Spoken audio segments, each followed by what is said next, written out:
C'est bon, arrêtez tout, arrêtez de chercher, arrêtez de vous poser cette question. On l'a trouvé, on a trouvé l'homme le plus beau du monde, et c'est Robert Pattinson. Et vous n'avez rien à dire, parce que c'est la science qui le dit, et on va se plonger là-dedans, parce que en fait la beauté c'est un sujet qui est souvent sous-estimé. En tout cas c'est un sujet qui est sur le devant de la scène pour de mauvaises raisons. La beauté, il y a une corrélation entre la beauté et le succès. Il faut le savoir notamment en raison de l'effet de halo. Et donc l'effet de halo, c'est quoi? C'est qu'on a tendance à étendre les caractéristiques positives ou négatives des personnes dans des domaines où elles ne sont pas forcément pertinentes. C'est pour ça que souvent dans les films, les méchants sont pas beaux, parce qu'on va se dire il est pas beau, donc il est méchant. C'est également pour ça qu'on va avoir tendance à se dire il est beau, donc il est gentil, donc il est intelligent, donc il a du succès, etc. Donc on a tendance à étendre des caractéristiques dans des domaines où elles ne sont pas forcément pertinentes en raison de cet effet de halo. Et pourquoi est-ce qu'on a un effet de halo? Donc ça s'écrit H-A-L-O, hein, c'est pas non mais halo quoi, c'est l'effet de halo. Pourquoi? Parce que le cerveau humain est une machine à économiser de l'énergie, et quand on lui donne quelque chose pour formuler un jugement, et c'est beaucoup moins coûteux ensuite de confirmer ce jugement que de le rectifier. Donc on va avoir tendance à avoir des effets du type il est beau donc je l'aime bien, il est pas beau donc je l'aime pas, etc. Et après c'est difficile pour le cerveau de revenir sur ses jugements. Alors bien sûr, l'éducation, c'est le fait d'être capable de corriger ses jugements primaires, mais c'est comme ça, on n'a pas toujours l'énergie de revenir sur nos jugements. Une fois cette parenthèse refermée, voyons voir comment il a été établi que Robert Pattinson était l'homme le plus beau du monde. C'est vrai qu'il est pas mal, hein. C'est le mec qui a joué dans le truc de vampire là, dans le truc de vampire pour les ados là. Et c'est vrai qu'en grandissant, il est devenu, ouais, il est beau, c'est un beau mec. Alors, non, ce n'est pas Brad Pitt, mais presque. Selon les calculs réalisés par le chirurgien esthétique britannique, un chirurgien esthétique, d'accord, britannique Julian Da Silva, le plus bel homme du monde n'est autre que Robert Pattinson, comme l'a expliqué le média britannique Lad Bible. La Bible des mecs, ok. L'étude réalisée en 2020, mais depuis, aucun homme n'a réussi à détrôner le célèbre acteur de 36 ans. Selon le chirurgien esthétique britannique Julian Da Silva, la beauté n'est pas une question de goût. L'homme a utilisé le nombre d'or, c'est-à-dire le nombre d'or, on le retrouve. Vous vous souvenez, j'avais eu un débat avec un trader qui me disait qui expliquait que pour se positionner à la hausse ou à la baisse, il y avait un calcul très simple, t'inquiète, suite de Fibonacci, nombre d'or, etc. Il est partout ce nombre d'or. C'est-à-dire la formule mathématique de la Grèce antique qui était utilisée à la Renaissance dans le domaine de l'art et de l'architecture pour définir les critères de la beauté et désigner le plus bel homme sur Terre. Selon ces calculs, cet homme n'est autre que Robert Pattinson. Alors, la beauté n'est pas une question de goût, c'est une formule qui est trompeuse, parce que effectivement, je pense qu'il y a une dimension objective de la beauté, dans le sens où quand vous faites des tests, vous montrez des visages à un maximum de gens, vous allez avoir des convergences sur ceux qui vont être identifiés comme plus beaux que les autres. Mais c'est une question de goût, évidemment, parce que, en définitive, c'est le jugement de l'humain. C'est l'humain qui attribue la beauté. Il n'y a pas d'autre entité réfléchissante qui va attribuer la beauté si ce n'est les humains.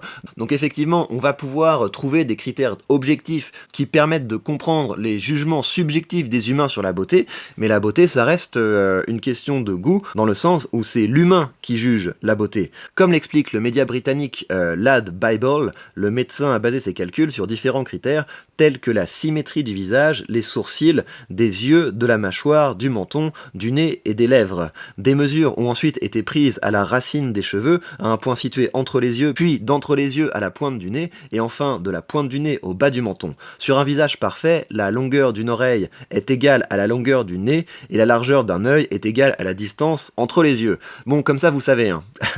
Comme ça vous savez comment être beau. Je pense que ça l'arrange quand on est chirurgien esthétique, je pense que ça doit arranger le chirurgien esthétique de pouvoir dire que la beauté est quelque chose d'aussi objectif. Regarde, on va te raboter un petit peu les oreilles et le nez, et t'inquiète, tu vas être très beau. Honnêtement, je pense qu'un visage parfait ne sera pas nécessairement considéré comme beau, parce qu'il doit y avoir des aspérités dans la beauté. Ou alors il faut peut-être faire une distinction entre être beau et être séduisant, parce que si vous n'avez pas le ratio parfait, rassurez-vous, je pense qu'il y a beaucoup d'autres choses qui vont rentrer en jeu pour que les gens vous apprécient, pour que vous soyez attirants. pour les autres. Alors, qu'est-ce qu'ils nous disent ensuite? Top 5. Robert Pattinson a obtenu le score de 92,15. Le médecin explique, il est dans le top 5 de presque toutes les catégories parce qu'il a des traits classiques et une mâchoire merveilleusement ciselée. C'est intéressant hein, parce que ça veut dire qu'on identifie la beauté avec l'harmonie et avec le fait que ce soit bien carré comme ça, que ce soit bien clair, bien tracé.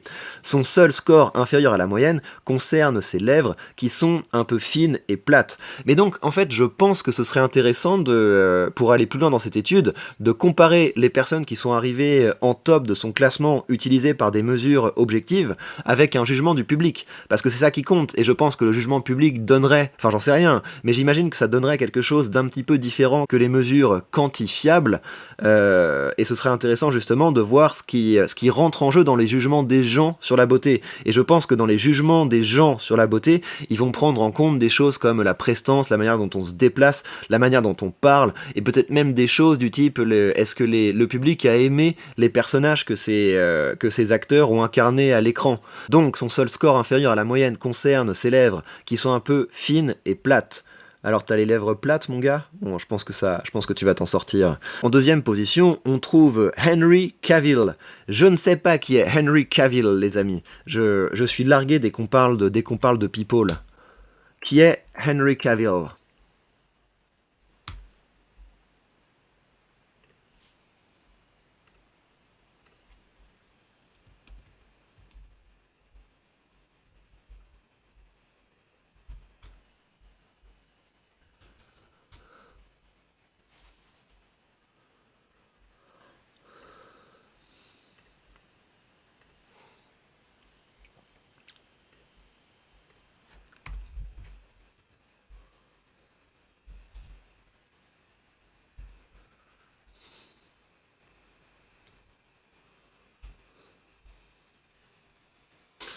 Alors, c'est ce mec, et ce mec, je ne le connais pas. Je ne connais pas ce gars. Il a joué Superman? D'accord. Bah oui, c'est vrai que c'est un beau mec. C'est vrai que c'est un beau gars. On retrouve quand même le brun à la cote. Les bruns ont la cote. Alors, Bradley Cooper arrive en troisième position en obtenant un score, etc. Le top est fermé par Brad Pitt et George Clooney. D'après Julian Da Silva, ces calculs permettent de faire avancer les techniques en chirurgie esthétique. Ces nouvelles techniques voilà. C'est exactement ça. Le mec a intérêt à faire ce genre d'études pour pouvoir après vendre à ses clients. Tiens, regarde, c'est scientifique, je vais te faire ressembler à Robert Pattinson et tu vas voir, tu vas pécho, mon gars. Tu vas voir, tu vas pécho. Ces nouvelles techniques de cartographie informatique nous permettent de résoudre certains mystères concernant ce qui fait la beauté physique d'une personne. Cette technologie est utile pour améliorer nos techniques et répondre aux besoins des patients. Ouais, alors désespérez pas les amis. Désespérez pas les amis. Si vous n'êtes pas considéré comme aussi beau que Robert Pattinson, il y a plein de manières dont vous pouvez compenser. Vous pouvez compenser en étant extrêmement sympathique, vous pouvez compenser en étant extrêmement intelligent, vous pouvez compenser en disant des choses intelligentes, et surtout, vous pouvez compenser en étant riche, parce que, il faut le dire également, les gens qui ont des thunes sont aussi tout de suite plus attractifs, plus jolis. Et à ce propos, je peux vous dire que dès que je sors mon gros portefeuille d'actions, elles tombent toutes.